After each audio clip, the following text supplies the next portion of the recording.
छौड़ी जूठावे खैतौ सजनवा गे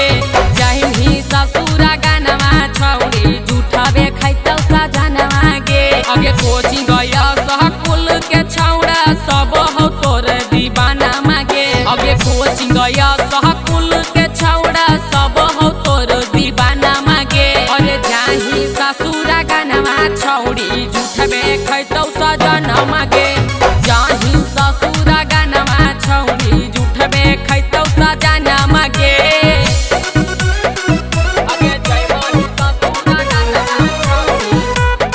म्यूजिक बाय अमरजीत शर्मा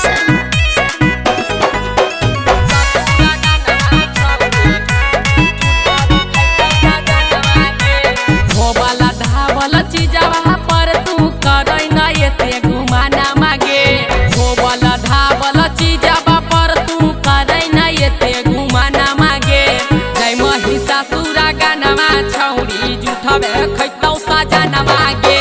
जय मही ससुरा गानवा छौड़ी जूठबे खैतौ सजनवा गे अगे केतनो बनभी पवित्र बाकी चलतौ नै बहाना मागे अगे केतनो बनभी पवित्र बाकी चलतौ नै बहाना मागे अगे जय मही ससुरा गानवा छौड़ी जूठबे खैतौ सजनवा गे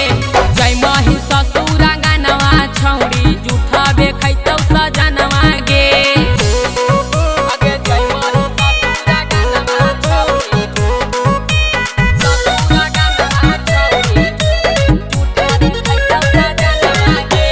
टाइगर इंद्रजीत से रोजे गोदाबो हकी गोदाना मागे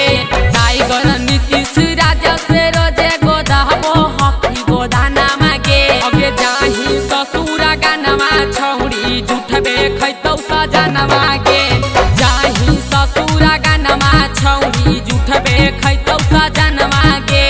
फूलल फालल दहिया के छौड़ी कैसे बनाई नीची खानवा गे फूलल फालल दहिया के छौड़ी कैसे बनाई नीची खानवा गे जय मही ससुरा गानवा छौड़ी जूठबे खैतौ सजनवा गे जय मही ससुरा गानवा छौड़ी जूठबे खैतौ सजनवा गे मिक्स बाय सवेरा फिल्म्स।